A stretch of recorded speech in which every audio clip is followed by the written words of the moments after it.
திடீரென்று மதியம் 1 மணி அளவில் தலைவர் ஜெகன்மூர்த்தியுடைய வீட்டை சுற்றி 500 போலீஸ்கள் டிஎஸ்பி தமிழரசருடைய தலைமையில வந்து சுத்தி வளைச்சிட்டாங்க. என்னன்னு கேட்டா வீட்டு வந்து பூட்டை உடைக்க வராங்க. என்னன்னு கேட்டா தலைவரை பார்க்கணும். ஏன் எதுக்குன்னு சொன்னா இல்ல அரெஸ்ட் பண்ண வந்திருக்கோம்னு சொல்றாங்க. எதுக்காகன்னு கேட்டா எதுக்குன்னு சொன்னா கிட்னாப்பிங் கேஸ்ன்றாங்க. என்ன கிட்னாப்பிங் கேஸ்? எஃப்ஐஆர் காட்டுன்னு சொன்னா எஃப்ஐஆர் கொடுங்க. சம்மதம் இல்ல, எதுவுமே இல்ல. எஃப்ஐஆர் காப்பில தலைவருடைய பேரும் இல்ல, புரட்சி பாரத கட்சியோட பேரும் இல்ல. ஆனா இவங்க வந்து 500 போலீஸ் வச்சுன்னு தலைவருடைய பேரை கெடுக்கிறதுக்காக வந்திருக்காங்க. காவல்துறை பூட்டை எப்படி உடைக்கலாம்? நான் கேட்கிறேன், பூட்டை உடைக்கலாமா? ஒரு 2 பேர் எகிரி பிடிச்சிருக்காங்க. இதெல்லாம் என்ன காவல்துறை அராஜகம்? இது திராவிட மாடல் ஆட்சியில இந்த அராஜகமா? இதான் திராவிட மாடல் ஆட்சியா?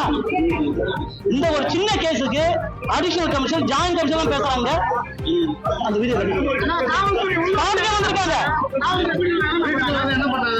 சோதனை பண்றாங்க. ஆமா, பயமுறுத்துற மாதிரி சோதனை அசையப்படுத்தணும் பண்ணிருக்காங்க. தலைவர் ஜெகன்மூர்த்தியுடைய பேரு 48 ஆண்டு காலம் இந்த மக்களுக்காக, இந்த ஒடுக்கப்பட்ட தாழ்த்தப்பட்ட மக்களுக்காக அல்லும் பகலும் அயராது உழைத்த உவை மூர்த்தியார் அவர்கள், அவருடைய வழித்தோன்றல் இங்க தலைவர் ஜெகன்மூர்த்தியார் செஞ்சுட்டு இருக்காங்க இந்த மக்களுக்காக. இது ஒரு கோவில் மாதிரி இந்த இடம். இது தலைவர் ஜெகன்மூர்த்தியார் அவமானப்படுத்தல, ஒட்டுமொத்த தாழ்த்தப்பட்ட மக்களை அவமானப்படுத்துதான் நாங்க நினைக்கிறோம்.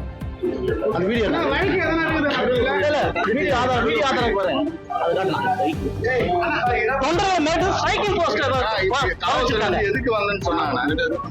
எதுக்கு வந்தேன்னு ஒரு வார்த்தை சொல்லி தலைவர் வந்து நாங்க பாக்கணும். என்னன்னு கேட்டா அரெஸ்ட் பண்ணணும். எதுக்கு? கிட்னாப்பிங் கேஸ்ன்றாங்க. கிட்னாப்பிங் கேஸ்ல எஃப்ஐஆர்ல பேர் இல்ல, எஃப்ஐஆர்ல பேர் இல்ல. என்ன சம்மந்தம் இல்ல, அப்புறம் எப்படிங்க வருவாங்க அவங்க? தலைவர் பேர் கருதுனாங்க வந்திருக்காங்க. தலைவர் ஜெகன்மூர்த்தியோட பேரை அவருடைய நேம ஸ்பாயில் பண்றதுக்காக இது ஆட்சியாளர்கள் செஞ்ச மாதிரி நாங்க நினைக்கிறோம். தலைவருக்கு தெரியாது. தலைவர் காலையில போனவருங்க.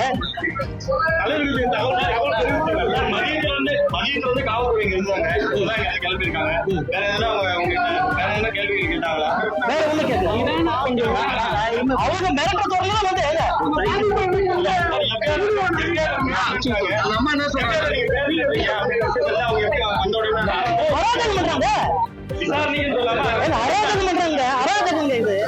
செய்திகளை உடனுக்குடன் தெரிந்து கொள்ள கீழ்கண்ட கேபிள் மற்றும் டிடிஹெச் நெட்வொர்க்குகளில் எம்நாடு செய்தி தொலைக்காட்சியை காணுங்கள்.